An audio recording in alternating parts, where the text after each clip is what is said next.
magaalada muqdishona sida looga bartay runtii magaalada qabqab iyo muxuu qori loo qaada kara maahan waanan halganka xoog galay halka ka bilowday reer shil kale ay bilaabeen oo ugu mahadcelinaynaa shil kalena markii uu horeeyay dawladii kacaanka lala dirirayana qayl dhaanta ku horeeyay xageeda ka bilaabatay xaaladay bilaabaana runtii ay ku dhamaataa dadkan shil kale degan bilowga horena ayaga keen haddana bilowgan waxaan u malaynayaa inay horseedi doonaan dimuqraadiyad iyo meesha loo socdo in lagu laabto way kaga mahadcelinaynaa walaalo kale iga dambeey doona runtii haddii markii hore la islahaa sheekadu waa socon kartaa waxay marqaati ka tahay inaysan socon karin hadda kormeeran ka nimid meelo badan aan soo marnay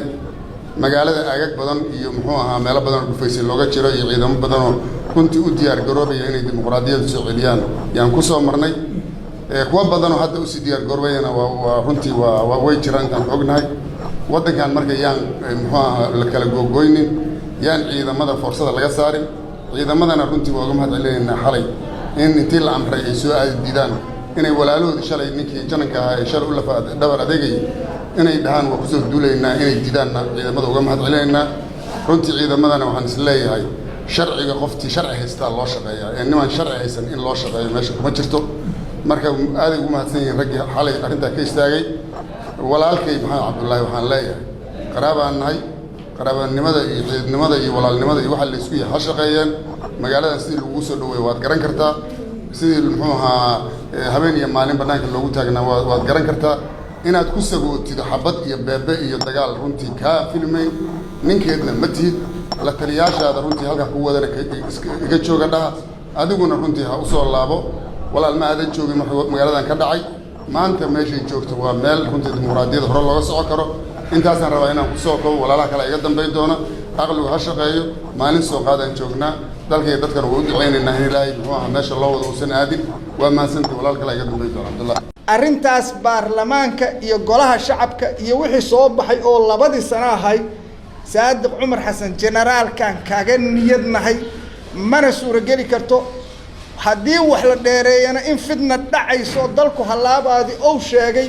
waa kan hallawgi miyaanaan gacanta ku hayn maydaan la aadino caawa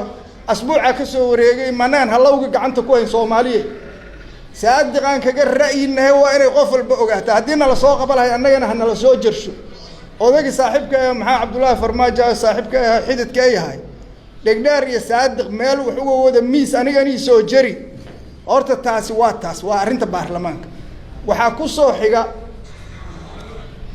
waxa la yiraahdo doorasho dalkaanu annaga ilma adeer isma indha buuxi Soomaaliya intiis indha buuxi weysi ee inta dirirtay kala tagtay wixii lagu kala tagana anaa meel fadhinaho xukun iska haynahay waa lagu heshii waaye 21 sano u socdo markii dambe meel cidlaha ku dhamaaday ninna laga aqbali maayo 4 sano markay dhamaato ama ina adeerkay ha ahaado ama meel fooka ka yimaado Soomaaliya qabiil kursiga madaxweynaha kuma kala leh doorasho ku kala leh 4 sanaba waa taayir qof wadnaha laga xanuujina ama xildhibaan ha noqdo ama madaxweyne ha noqdo 4 sano waa dhamaatay ninka kursiga madaxweynaha rabaa waa inuu doorasho u soo diyaar garoobo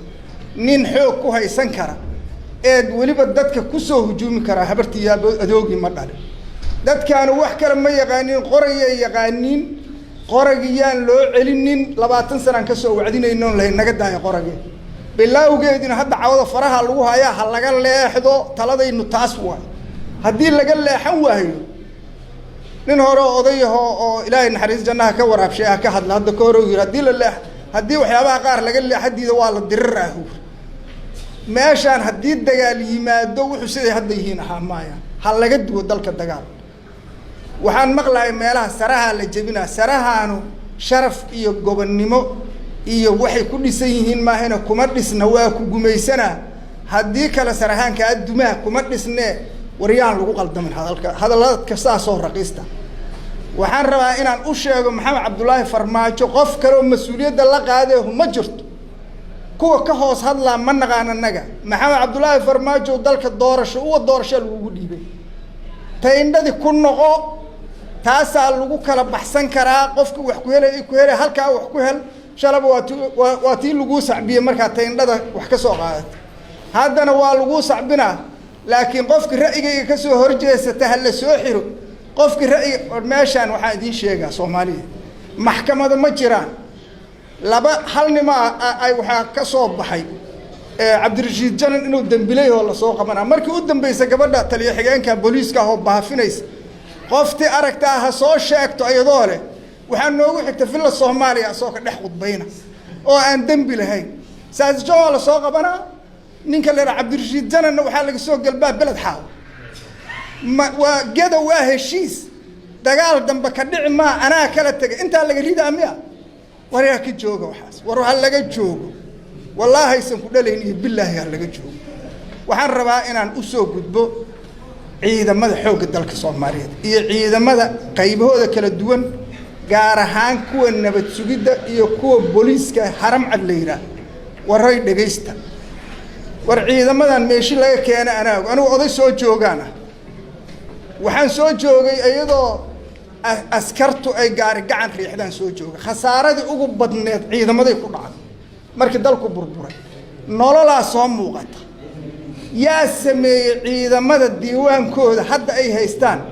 yaa mushaar u sameeyay lacagtay qaataan xaggay ka timaadaa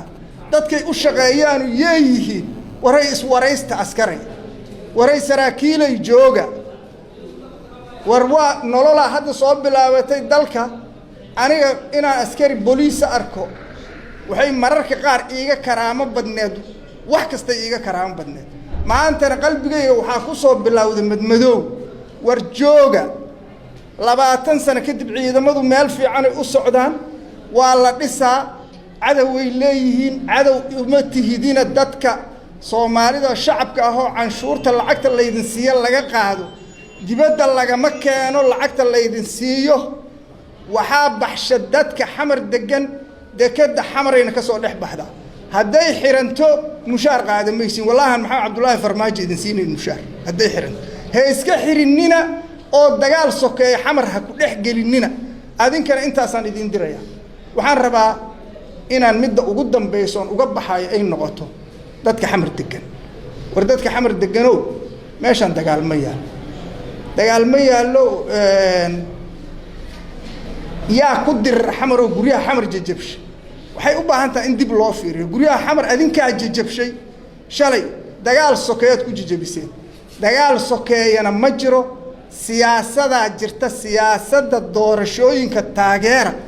in doorashadii la qabto qofti doorashada diidana mas'uuliyadda loo saarshay meel kasta looga soo jeesto intaas kaliya la idin ka rabaa dagaal xamar ka dhacaahuna ma jiro ciidamada waxaan uga mahad celinaa intii garatay ama garan doonta inaysan ku duulin warsaadda Umar Xasan generaalka yaa ka dawlad jeclaay yaa dawladda sharciyadeeda ku qasbaya dadka ilaa dawlad sharciyadeeda waa lagu shaqeeyaa waa ninkii ku qasbaayo 4 sano ka soo shaqeynay ninka la leeyahay hal la soo qabtay madaxiisa hal la keeno wariyaa ka shaqeynay waxa noocaas waa xildhibaanadii waxa jidadka laga celinayo soddon baabuurtii xawaha ciidamada oo lagu keenay tuugmada lagu keenay cid walba soo tuugtay waxa jidadka loo gooynaayeen waa xildhibaanadii war maxamed mursalow waa kula hadlaa saaxiibow meel xumaad Soomaaliya u waday adiga iyo 57 qofood adiguna ka noqo intay goor tahay oo mas'uuliyadaas qaybtaadi ka noqo adiga iyo wixii kula jooga